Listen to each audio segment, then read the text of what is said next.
High and low horn removal, 1997 Nissan Maxima. Recommended tools for removing these horns is a 12mm socket. We also used a 12mm wrench. Pry the front grille out of its mounts. It's just held on by these plastic clips located here. After removing the front grille, disconnect the electrical connection going to the front horn.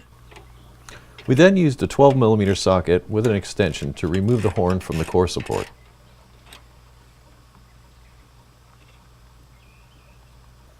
To remove the second horn, we started by disconnecting its electrical connections. We then used a 12mm wrench and a socket to remove the second horn.